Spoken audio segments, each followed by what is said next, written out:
नमस्कार मंडळी, स्वामी ज्योतिषमध्ये मी सौ जयश्री रत्नदीप पत्रे स्वामी तुमचं मनपूर्वक स्वागत करते. तर मंडळी, आपण आजच्या व्हिडिओत देवपूजा झाल्यानंतर लगेचच हे 5 कार्य केले पाहिजे. त्यामुळे देवपूजा केल्याचं पूर्ण फळ आपणास मिळत असतं.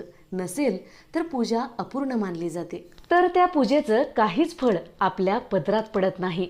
आपण इतक्या श्रद्धेने पूजा करतो, त्या पूजेचं फळ जर आपणास मिळतच नसेल तर पूजा निष्फळ मानली जाते.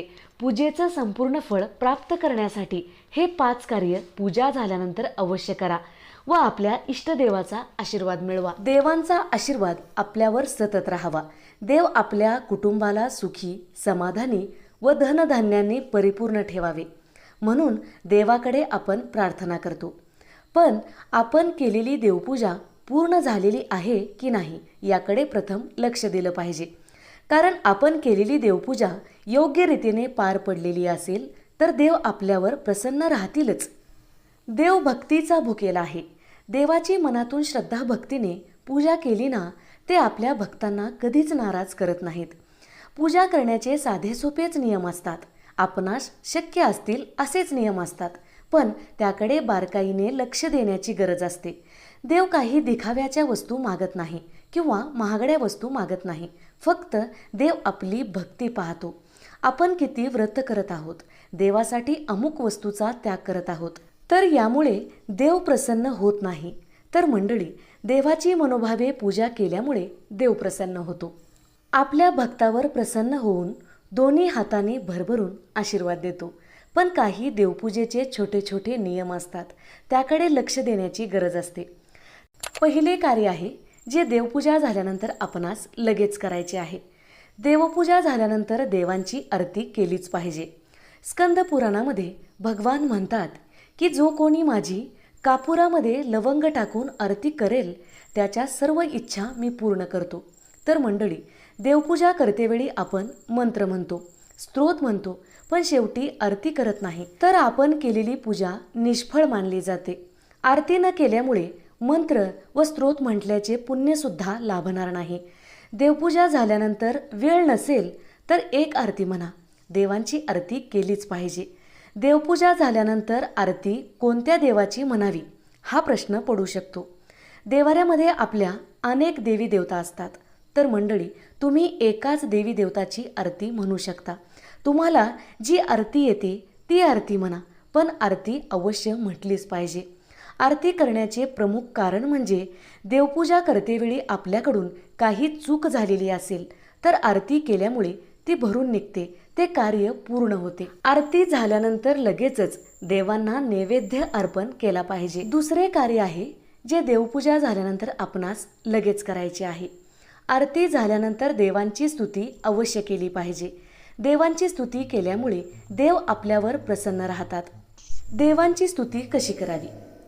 त्वमेव माता च पिता त्वमेव, त्वमेव बंधूच सखा त्वमेव, त्वमेव विद्या च द्रविण त्वमेव, त्वमेव सर्वं मम देव देव. किंवा अजून एक प्रकारे तुम्ही देवाची स्तुती करू शकता. कर्पूर गौरम करुणावतारम संसार सारम भुजगेंद्रहारम सदा वसंतम हृदयारविंदे भवं भवानी सहितं नमामि. अशी तुम्ही देवाची आरती झाल्यानंतर रोज स्तुती करू शकता. तिसरे कार्य आहे जे देवपूजा झाल्यानंतर आपणास करायचे आहे, ते म्हणजे परिक्रमा. तर मंडळी, आपण ज्यावेळी देवपूजा करतो त्यावेळी आजूबाजूचं वातावरणसुद्धा खूप पवित्र झालेलं असतं. हे पवित्र वातावरण आपल्यामध्ये सामावलं जावं म्हणून देवासमोर परिक्रमा अवश्य करावी. परिक्रमा किती करावी तर तुम्हाला हा प्रश्न पडू शकतो. तर तुम्ही 1, 5 किंवा 7 परिक्रमा करू शकता. चौथे कार्य आहे जे देवपूजा झाल्यानंतर आपणास करायचे आहे. आपण देवपूजा झाल्यानंतर देवांच्या पाया पडतोच, पण देवांना साष्टांग नमस्कार योग्य पद्धतीनेच केला पाहिजे, तर तो देवापर्यंत लवकर पोहोचतो.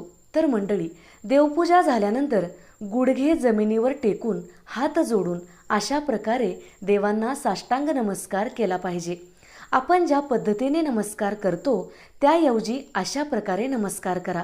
याचा लाभ खूप जास्त होतो. आपण आपले तन मन धन विसरून देवांच्या चरणाशी नतमस्तक झालेलो आहोत. राग, लोभ, मद, मत्सर सर्वांचा त्याग करून देवांच्या चरणी लीन होणे याच्यापेक्षा दुसरं मोठं कार्य नाही. 5वे कार्य जे देवपूजा झाल्यानंतर आपणास करायचे आहे ते म्हणजे क्षमायाचना. देवपूजा करतेवेळी आपल्याकडून काही चूक भूल झालेली असेल तर हे देवा मला माफ कर व माझ्याकडून जशी शक्य झाली तशा पद्धतीने मी तुझी मनोभावे पूजा केलेली आहे. काही माझ्याकडून चूक झालेली असेल तर मला क्षमा कर. अशा प्रकारे देवाकडे क्षमायाचना केली पाहिजे. देवपूजा केल्यानंतर हे 5 कार्य केल्यानंतर आपली पूजा परिपूर्ण मानली जाते. तर हे 5 कार्य आवर्जून केले पाहिजे. तर मंडळी, व्हिडिओ आवडला असेल तर नक्की लाईक करा, शेअर करा, सबस्क्राईब करा, बाजूच्या घंटीला ऑल करा. त्यामुळे मी टाकलेले प्रत्येक व्हिडिओ तुम्हाला पाहता येतील. धन्यवाद.